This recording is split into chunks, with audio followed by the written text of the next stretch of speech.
बैसागु दमासि फोरबो फालियो जों हाबा खेराइजोंनो समाज खुङो।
बे गिलु बालु सोमावसारनायाव गोबां जोहोलाव जोहोलावजोफोरा गावनि आगोमा जिउखौ बावनाङो।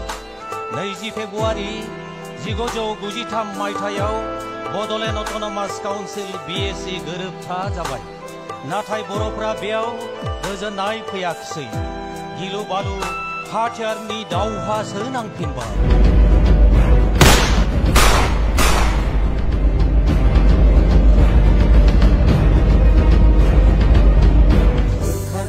हानजा हानजा जोहोलाव जोहोलावजो हारिनि मोन्थाइखौ जाफुंसारहोनो नङाब्ला खोमसिसै हारिया जोंनि जानजि खाफ्रादो जोंनि इयुन जोलैनि।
राजखान्थिया गोरोबथा जाबावबाय जोंनि कार्बि आंलंनि बर'फोरनि मोन्थाया लेखा बिलाइयावनो थाबाय नै महामाया हाजो नोंबोथ' नुदोंमोन ना बर'नि सोमावसारनायखौ नै हरखादि दैसा नोंबो साखि दङना कार्बि आंलंआव थानाय बर'फोरनि सुखु दुखुनि फोरमायनानै हो जोंनि जारिमिनखौ बे 20 मुगानि बर' फिसाफोरनो नोंसोर खौसे जा बर'फोर खौसे जा दाबो सम दंबावो मानोना जोंनि सोमावसारनायनि मोन्थाया दाबोनो जोबनानै थाङाखै गावजों गाव राजखान्थिनि एना एनिखौ ज्राब गारदो गुबुना हनै जोंखौ खैसारसो साफिनबावबाय नङाब्ला बड'फानि सिमाङैनो थालांगोन फै जों बयबो खौसे जानो खौसे जादो बयबो खौसे जादो खौसेयानो जोंनि देरहासार फुंखा खौसे जादो बयबो